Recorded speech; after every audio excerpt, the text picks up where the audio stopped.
Well,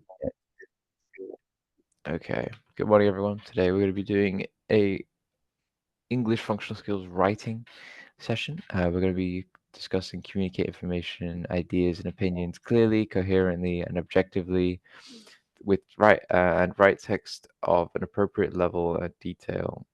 Um, let's go.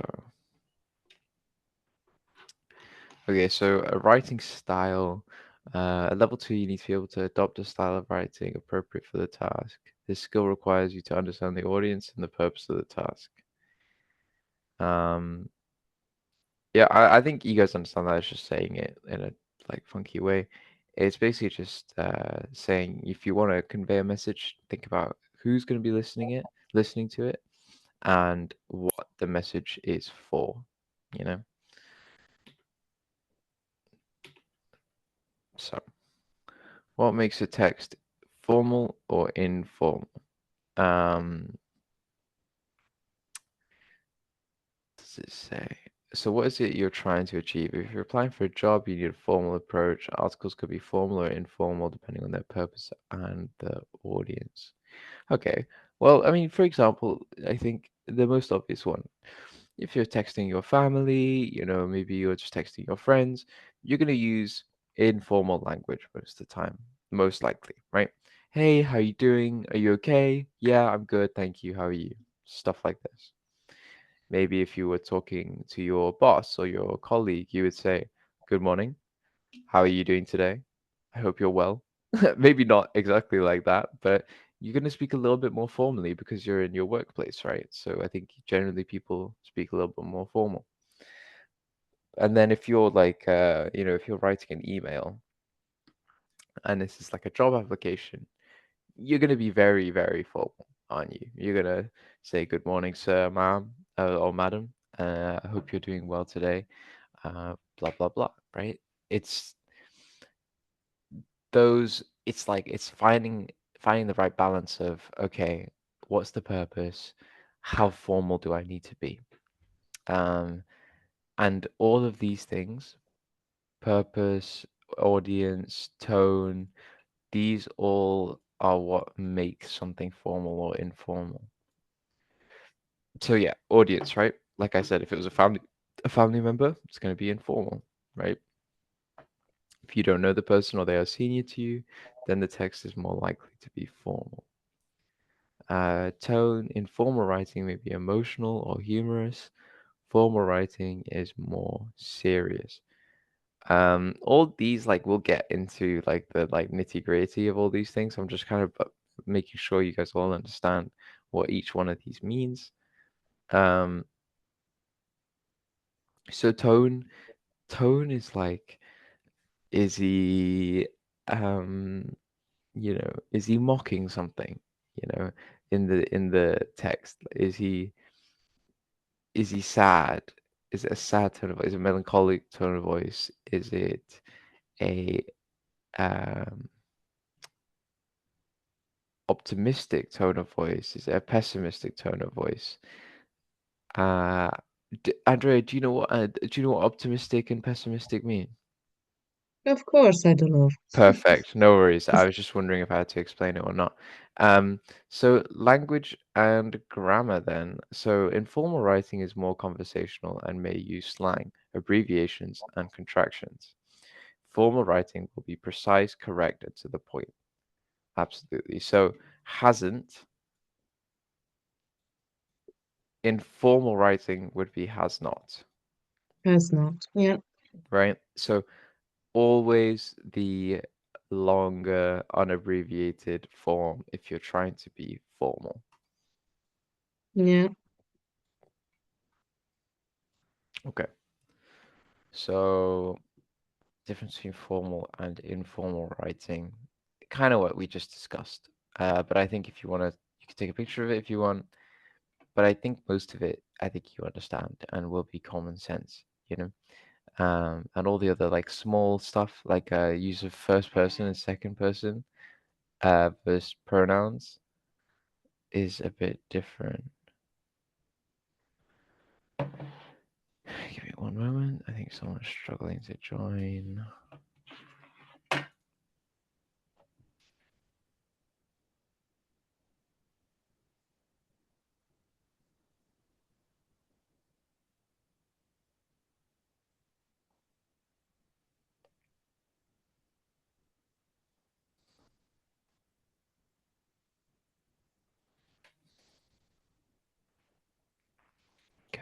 Just keep going.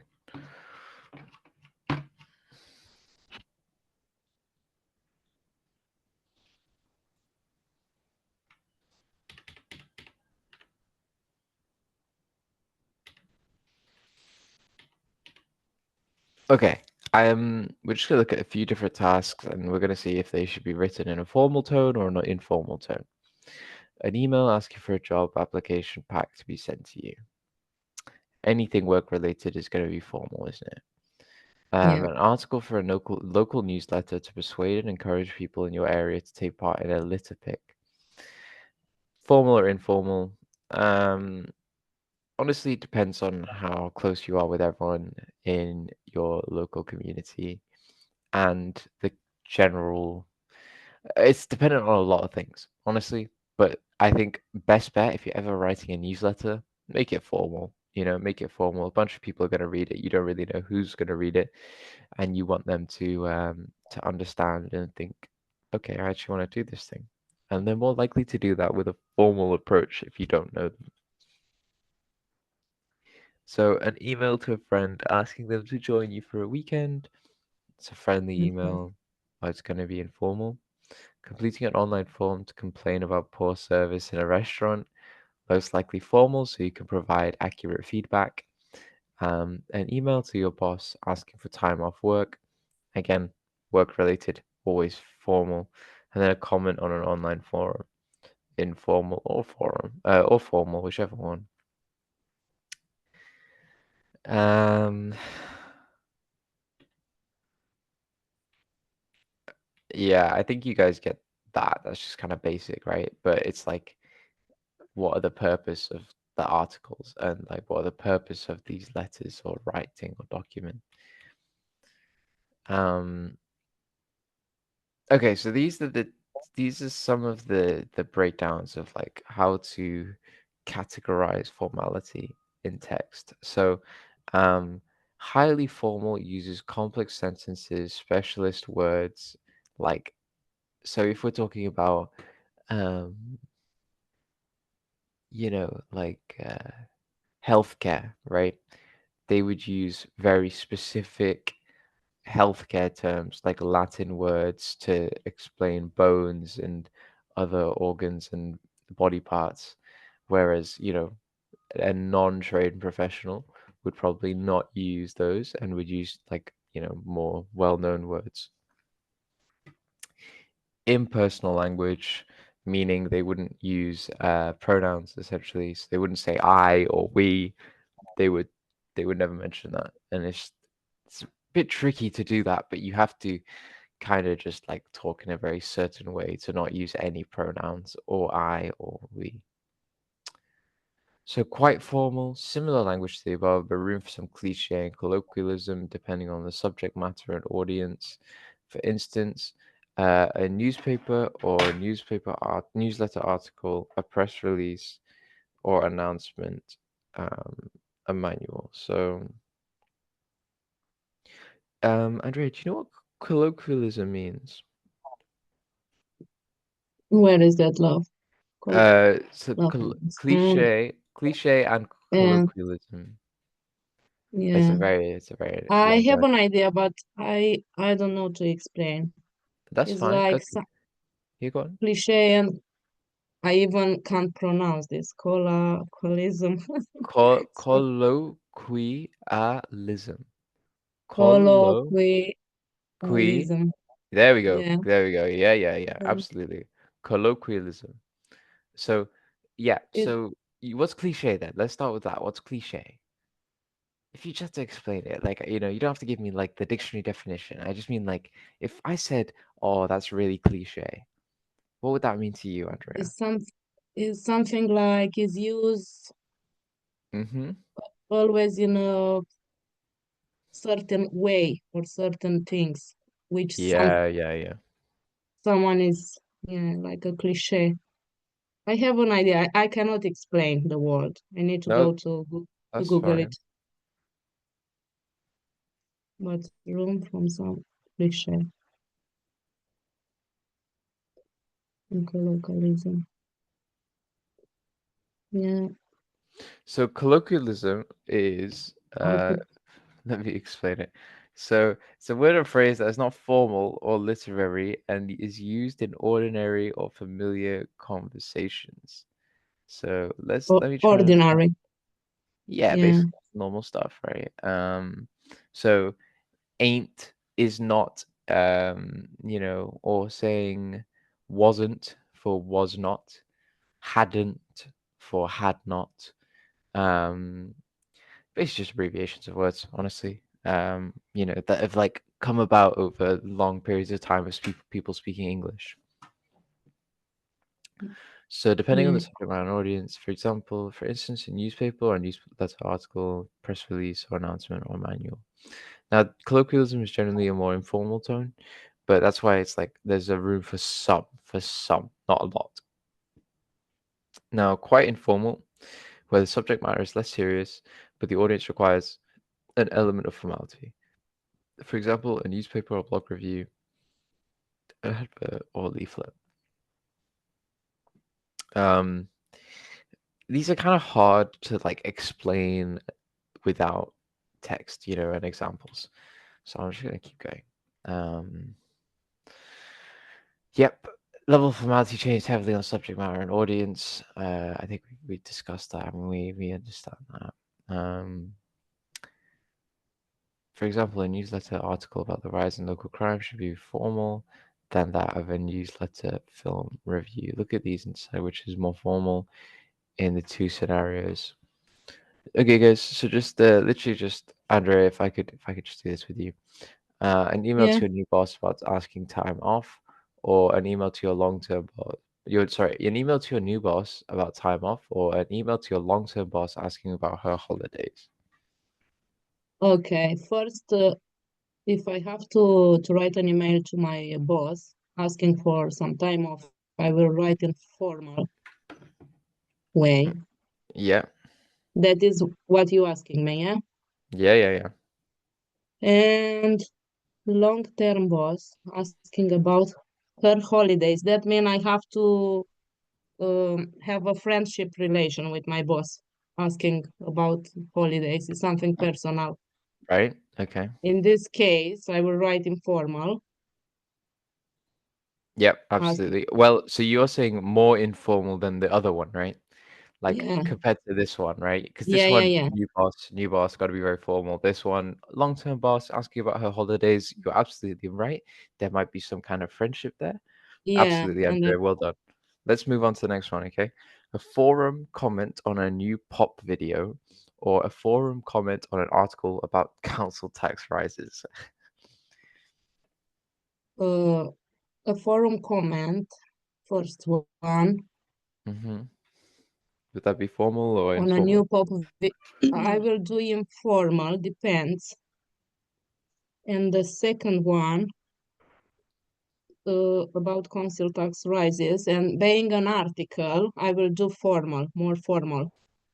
Yeah, absolutely. So, um, yeah, absolutely. Informal pop video, forum Yeah, comment. No, you don't need to have perfect grammar. This, you're more likely to have, council tax. You're talking about it, you're discussing council tax with probably other professionals, other adults. You're yeah, probably going to use formal language.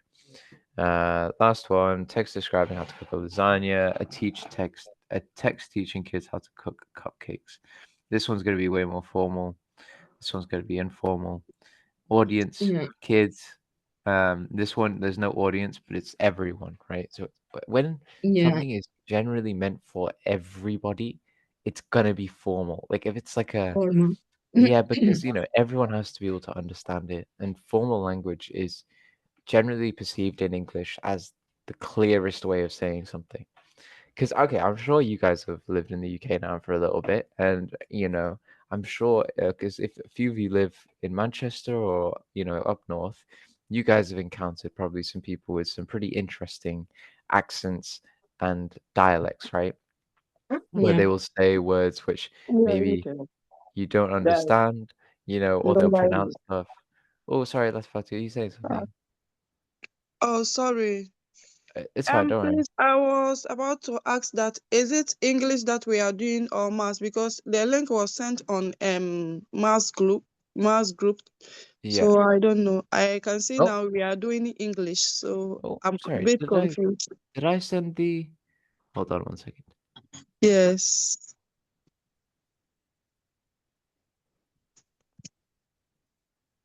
No. So I sent the. Hold on.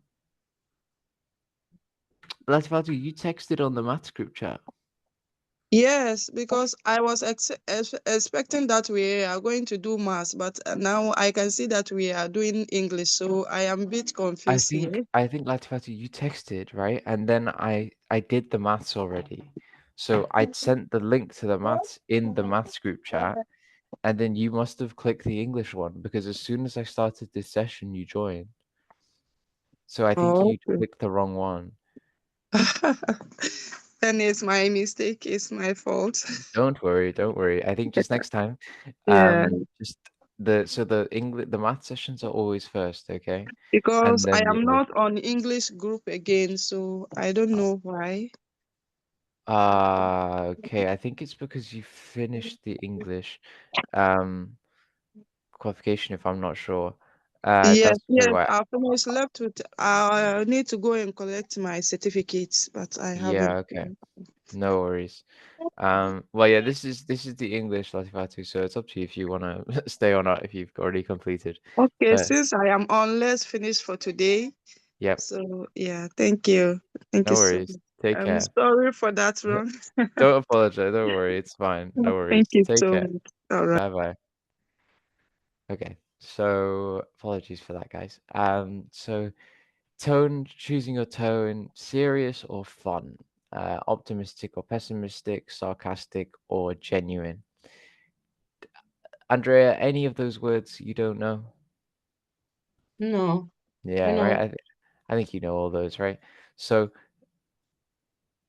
I'm just gonna go through them quickly, right? Serious or fun? Mm-hmm. If you're serious, you're serious. If you're fun, you're trying to be funny. You're trying to make jokes. Yeah. Optimistic, you're trying to look in the best of things. You think things are going to get better. Positive way. Yeah. Yeah, absolutely. Pessimistic, the opposite.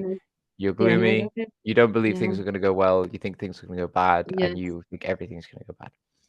Sarcastic means that, like, if I said, "Oh yeah, it's really sunny outside," but it's like raining Yeah. really badly, Mm-hmm. that's me being sarcastic. Me being genuine is saying, "Oh, it's a little bit rainy outside," and it's a little bit rainy outside. Yeah. Um, so just being honest. Genuine is honest. Sarcastic is basically lying to be funny. Um, I'm not gonna go through this one.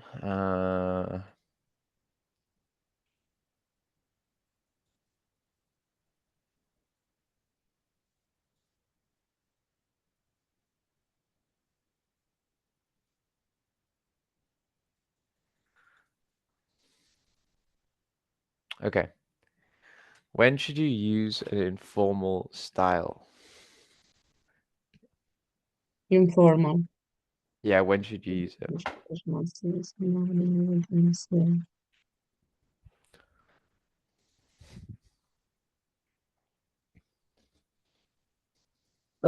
one so, or two responses. I will No, no. I'll go with D. Yep, D, absolutely correct. Know the audience well. When should you use a formal style for writing? Formal. So A is saying B, C, and D, all of the three. B is saying your boss. C is saying anyone you don't know well. And then D is your bank manager. I will go with A. Absolutely correct, I think. Yeah, let's go. Well done. So in writing, tone refers to which one best suits the word tone? Which description? I'll go with D. I don't know if it's right. The way language is Language is used to used. achieve an effect. Yeah, I think you're absolutely right. Let's check. Sorry. Yep, absolutely correct. Let's go. That's the end of this one then today. Um, let me just go back.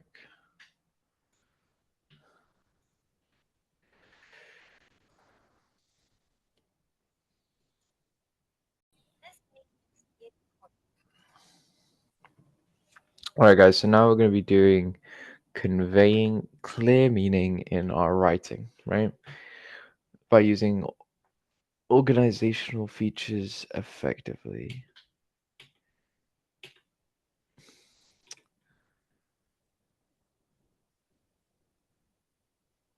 Okay, yeah. So just a quick definition of three words: clear, concise, and precise.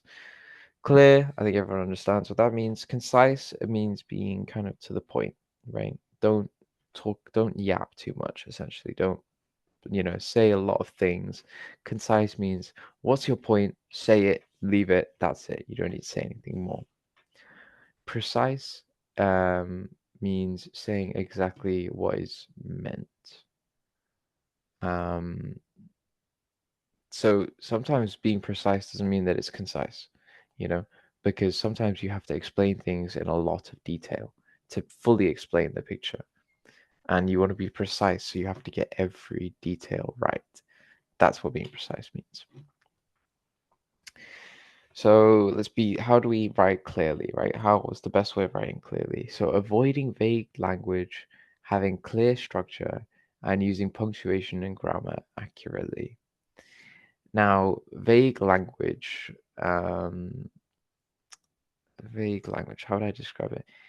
It's just basically not saying all the details that would allow someone to read it something for the first time and understand it fully, right? So if I said if someone asked me, "Oh, I heard you went to a theme park yesterday. How was it?" I said it was fun. That's it. Now, I guess you could probably assume a theme park is going to be fun. I haven't told you anything else. I haven't told you what my favorite ride was. I haven't told you, was it raining? Was it good weather? I haven't told you anything else. That's not me being clear. But if I said, yeah, I had a really good time. I was there for 3 hours. I went on 15 different rides. This one was my favorite one, and it was great. That's less vague, right? That's much less vague. Structure-wise, I think when you're writing like a newsletter, an article, an email, even like depending on the purpose, just having a structure is always good. And I think, guys, a very, very simple structure just for almost any writing thing is introduction. And then your middle is just your content, right? It's like literally what you're trying to talk about. Um, and then a conclusion, right?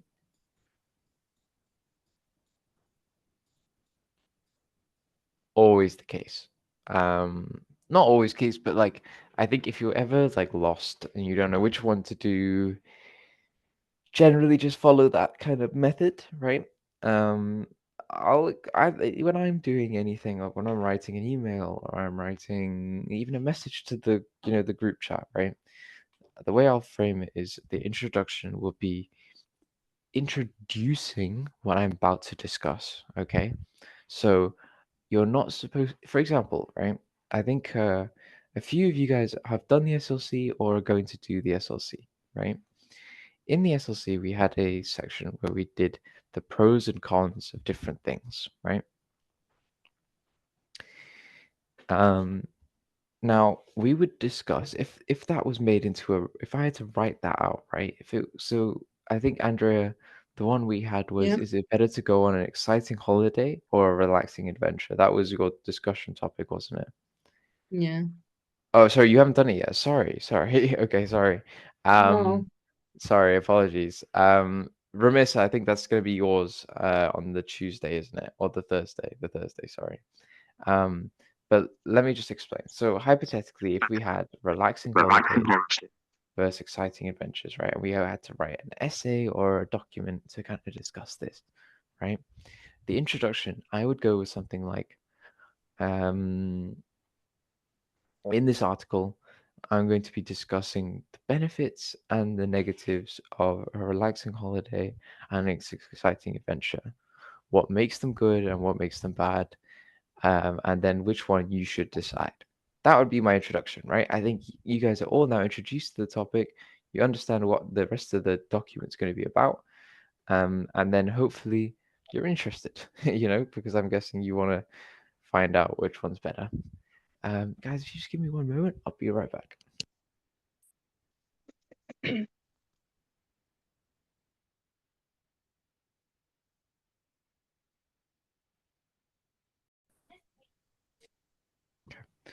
So yeah, just kind of, I think that's makes sense. And then the conclusion, guys, is where, for example, if we have a topic that we're discussing that isn't, we haven't fully decided which one the best is, that's where we say when it is, right? The conclusion is where we conclude, right? Which means we decide on something, right? We decide on something.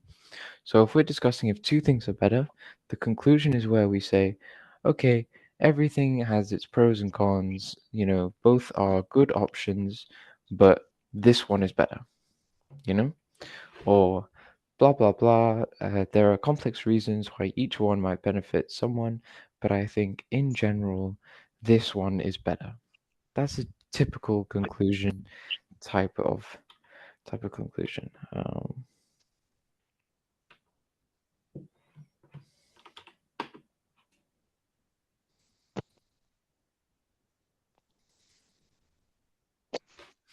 Okay, so being concise. So, concise writing avoids repeated language, redundant language, overused or unnecessary phrases such as due to the fact that, as a matter of fact, all things considered, blah blah blah. Um, so when it means repeated language, um,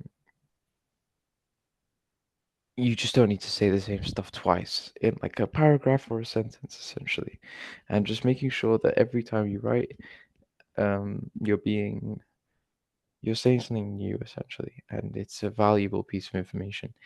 And it's not like if you ever write a sentence and you're like, oh, I mean, it does say what I meant to say, but it doesn't feel right. Like I just said a lot of stuff and it only means something very simple.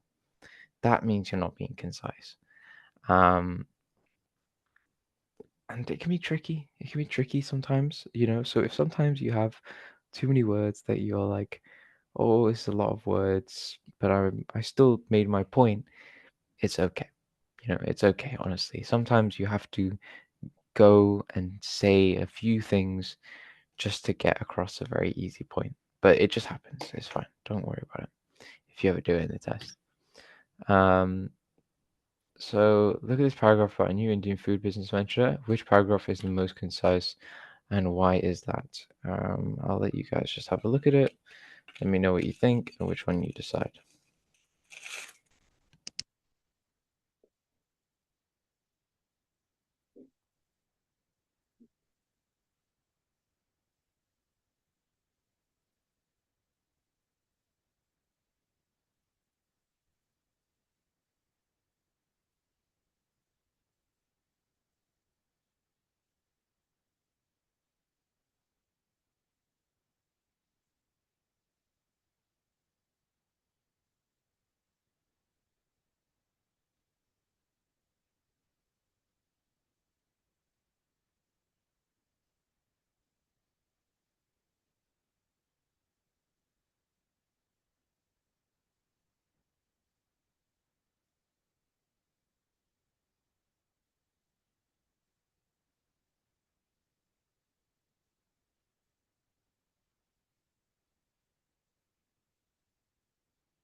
Guys, any idea which one The is more concise? the first paragraph is more concise because Oh, I think okay, Ramisa, what do you think concise means? Let's just try and figure this out, right? there is more details in the first paragraph Yes. and even the name of the project. Yeah, yeah, yeah. But The then second paragraph, I what can't does concise understand what mean, Ramisa? What does concise. yeah, what does concise mean?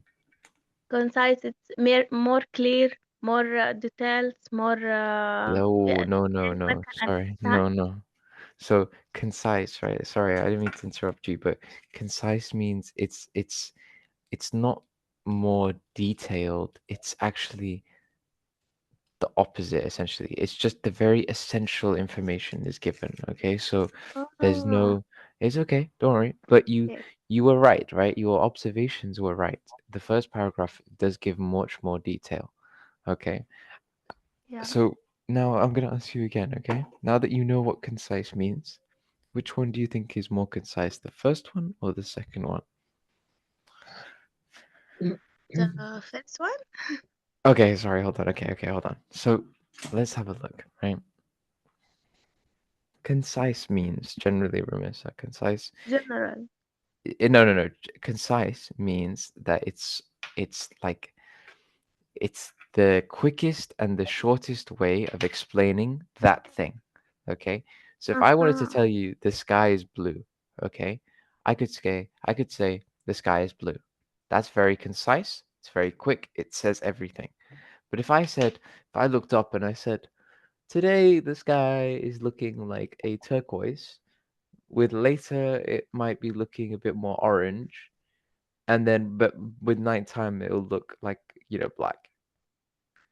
Uh-huh. That's not concise, right? That's just like a bunch of stuff, Okay. you know? That means the second paragraph is more concise. Absolutely. Well done. Okay. Um, now being precise, this is an interesting one.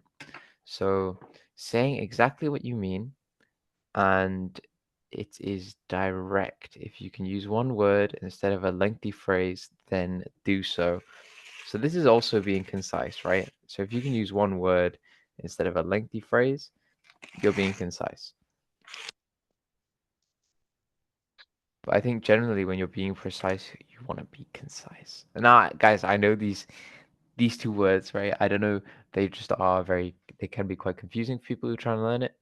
So I will make it as clear as I can. Okay.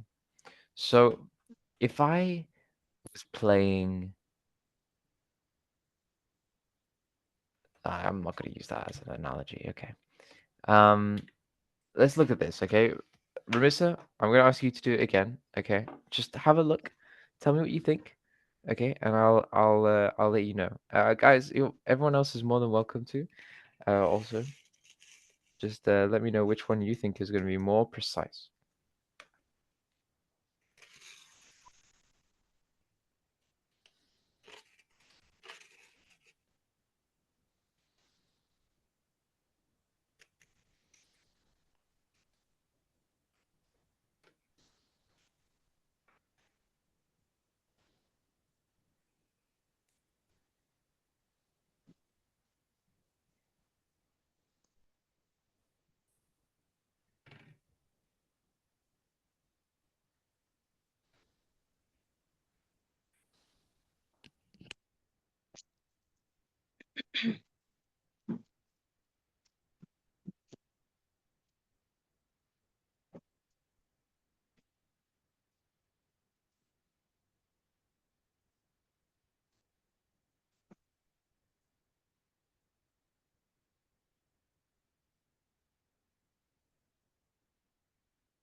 Any idea, guys?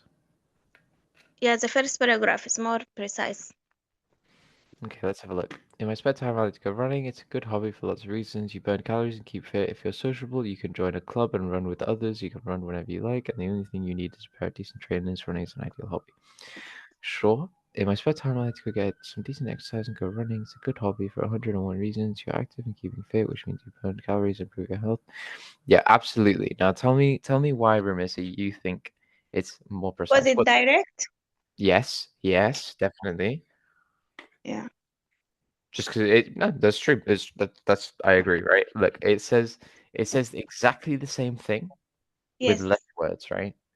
That's Yes. that's being precise, right? That's being in this case, that's being precise. But the one thing I would say, guys, Different. yeah. Sorry, go What's the ahead. difference between precise and concise? It's I Okay. feel it's the same. Yeah, so in this one, it looks a bit the same, right? And that's why I was just gonna say something about this. Thank you. Don't worry. Okay. Thank you for asking. So Okay. yes, in this case, they look slightly similar, right? I think it's a bad example, this one. I think it's a bad example because for me, precise is like, okay, so if I tell you, okay, the journey's gonna take you 30 minutes long, right? But it's actually gonna take you 32 minutes, 20 seconds. Me telling you, hey, it's going to take you 33 minutes, 20 seconds. That is being precise. Okay. But if I said to you, hi, Ramissa, so your journey will take 30 minutes. And then there'll be a little extra time added on top because you have to park and everything like that. And I think that will probably take an extra 20 seconds. And then, if there's other traffic and other things like that, then maybe it'll take a few more minutes. But I think it should be about 33 minutes and 20 seconds. Now, I was precise, but I wasn't concise. Okay. Mm. If I said, hi, Ramissa, your journey is going to be 33 minutes, 20 seconds, that is being concise. Okay.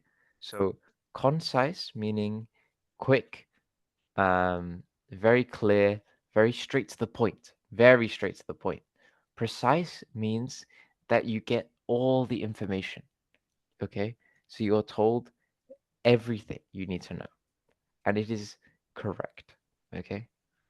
Okay. Does that make a bit more sense? I don't know. That was a bit tricky. I don't know if that was the best example, but I think It's okay. it's okay. Though honestly, just my advice, if I if you're saying, when you're trying to explain something, Rabissa, and you find, oh, maybe you're struggling to say it, and then what someone would say to you is be more concise. Just say it quicker. Okay. Just think about concise as short and quick. That's all you need to think about, honestly. Okay. That's good. Um, And then here are 7 main writing formats you could be expected to produce in your level 2 English assessment: a report, an article, an email, letter, review, an advert of piece of promotional material, or a manual. Okay, now hold on. Let me just check this out quickly. One second. So report, article, email. You're gonna get one of these, or a letter, sorry. One of these for sure. Or guarantee. I guarantee you, you will get one of these. Okay. So if you want to practice, you should definitely practice these. Okay. Um, a review, I've never seen a review. Honestly, never seen a review. Um, an advert, I think you might have to write like a newsletter, something like this, but nothing, no advert, I don't think. And I don't think you'd ever have to write a manual either. So just quickly, guys, just in case you need to, right? These four, okay? These top four are the important ones, all right? You can practice these, you can send me emails. I don't mind. Just whatever you need to do, I think practice those, okay? I think emails and letters, honestly, because they're written in a very similar tone, you can practice both in one, you know? Just make sure you understand the layout, you know? Where do you put the recipient name? Where do you put their address? Oh, it's an email. Okay, so you have to put a title on the email, right? Something like this. These are the things you have to look out for when you're writing these different documents. And for an article, for example, you need a title, right? Same with a report. You need like a title. You need to put, who wrote it, and then you need to have maybe, I don't know what else you would have, but in a report, you could have bullet points, you could have a diagram. You're not going to be able to write a diagram yourself in the test, so don't worry about that.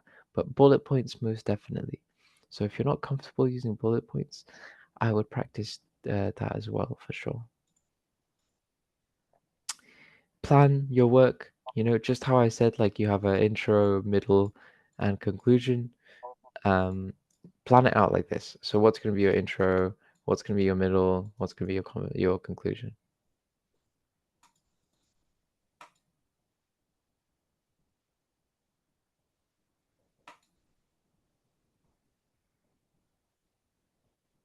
Okay, so I'll tell you something about.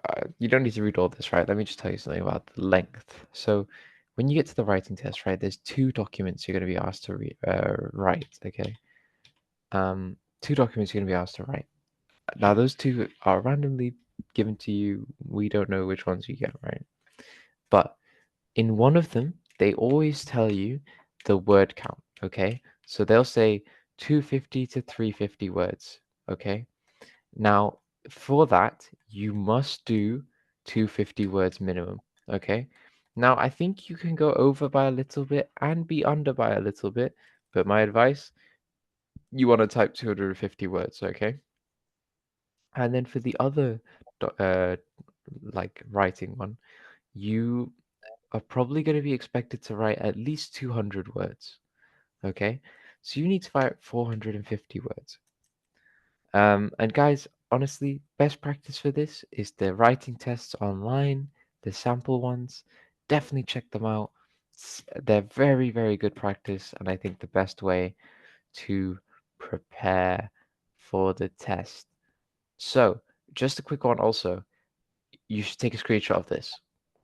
Okay, so this covers the four most important ones, how to format it, and detail and length. Screenshot this, take a picture, write it down, whatever you need to do, and just let me know when I can move on.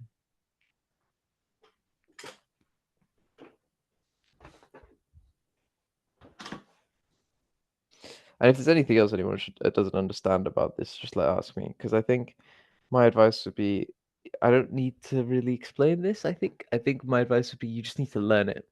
There's no, there's not much explaining, I think. Um,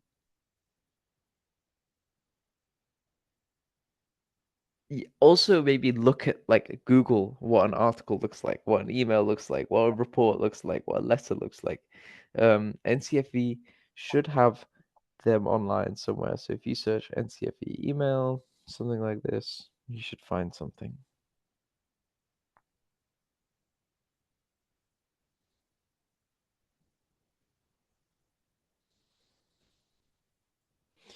Next Friday, guys, I'm going to be doing an in-person test, an in-person session. So everyone who wants to attend, are more than welcome. I'll be going through the reading, the writing, and the maths tests. Okay, so if you're a bit confused about the writing and you want some clarification on it, absolutely come to the session on Friday, and it will be explained to you.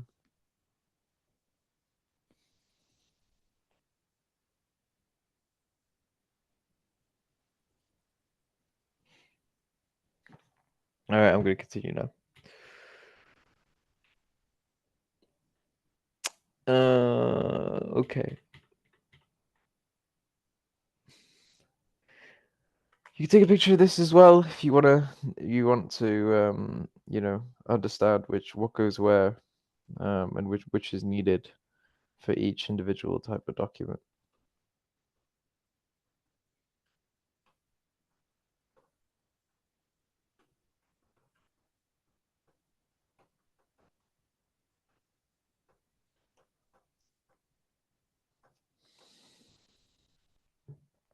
Okay. If anyone needs me to go back, just let me know.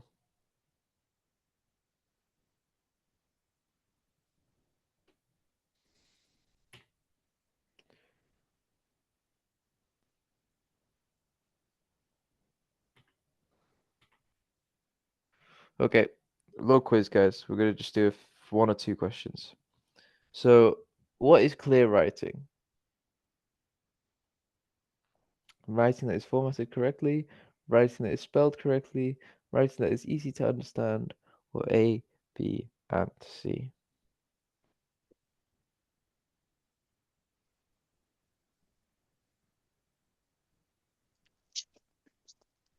D, maybe, I don't Yeah, know. absolutely. Absolutely D.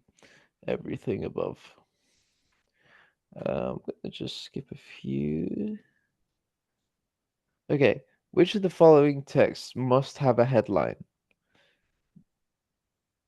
Letters and articles, reports and letters, emails and letters, articles and reports.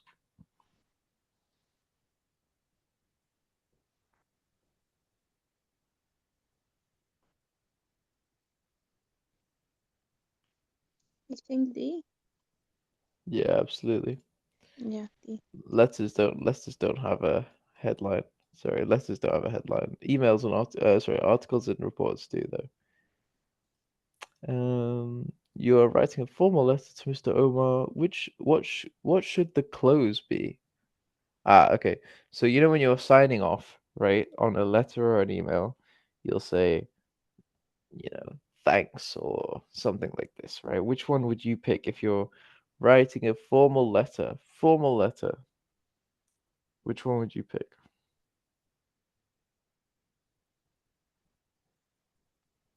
I would So D. say yours faithfully. Uh, Yours. Which one did you say? Latifatu? A, B, or Number C? C. C. Yours C. faithfully. Okay. Yeah, absolutely. That makes sense. I think I would do kind regards personally, just personally. I think yours faithfully. Oh, I need to double check this because I don't want to give you the wrong information. But I think Arjan, yours. can I intervene a bit? Yeah, of course. I've done a bit my preparation for OET, Occupational Mm-hmm. English Yeah, yeah. test, and I've been told because we had to write a letter to the doctors, pharmacists, and Okay. etc. Yeah, go on. And Tell they me, said Andrea. to us, we are allowed to write your faithfully when we don't know the name of recipient. I see. Just, just in that case, if you, in our case, Yeah. if we know the name is to Mr. Omar, we're supposed to write and yours sincerely. Absolutely, Andrea. That's absolutely correct. Well done. Yes. So, absolutely, guys. So, yours faithfully is used when you do not know the recipient. They are not named. Yours faithfully is when yours sincerely, sorry, is when they are named. Kind regards normally means, Your well, emails yeah, is yeah, more for emails, and yeah. in my opinion, I don't know my knowledge. No, no, no, that's right. I think that's right. I think, well, also regards. If you send your regards, it means, it's like if you talk to someone and you say, "Oh, send your regards to your wife for me," it's like, say I said hello, right? It's Mm. it's less formal. It's not as formal, right? And same with yours truly, not formal. Neither of those are formal. So the only two that you could be used in a formal letter are yours sincerely and yours faithfully. So Andrea, you're absolutely correct. Hey guys, I'm gonna do one more, one more, one more.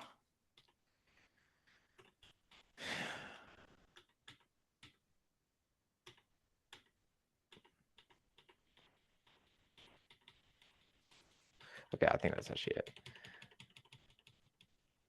Okay, let's do one more. Okay, what would you not expect to see in an advert for a guided tour of the Blue Mosque in Istanbul? A, an address, B, prices, C, opening times, or D, rules for entry? Is E an address? A, absolutely, an address is absolutely correct. Um, yeah, it's correct. I don't know why the answer is not showing, but it is correct. Um, well, that's everything for today, guys. I think that I wanted to cover. Um, Definitely, everyone who is here today should come to the functional skills session on Friday. I think all of you are obviously welcome. It'll be a good session. We'll go through the tests. We'll go through how you should prepare for them, how they work, and I think it'll be pretty good. I think honestly, if you guys come on Friday, look at the tests, we'll go through it, we'll discuss them, and then you'll probably be ready within a weekend of preparation to go for the test after that. So I think that would be what you guys should be looking at doing.